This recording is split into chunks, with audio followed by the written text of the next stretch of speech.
সকাল সকাল উঠে একটু পড়তে বসলাম, অনেকদিন পর বেশ মজা লাগছে। পড়া খেলা, না পড়া গেলা। পড়া বেশ মজা অনেক, কিন্তু করা নাই।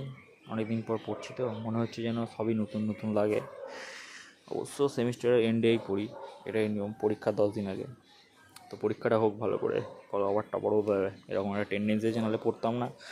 যাদের টেন্ডেন্সি নেয় তারা পড়ছে না, ভালো একটা নাম্বার করবো, মিষ্টির প্যাকেট দেবে আর তার সাথে দেবে একটা বই। ওটাই তো মজা। পড়বো, বই নিব, মিষ্টি খাবো। বই অবশ্য কোনো দিন পড়ি না, বই একটা কিনে নিই সেমিস্টার, এটাই মজা। সবই ফান বলতে গেলে। রেকর্ড করবো যে without books first boy, department topper. That's fun, but is not reality in fun. Included many struggle in this way, but I struggle it normally and behave very normal, but it's absolutely abnormal cases.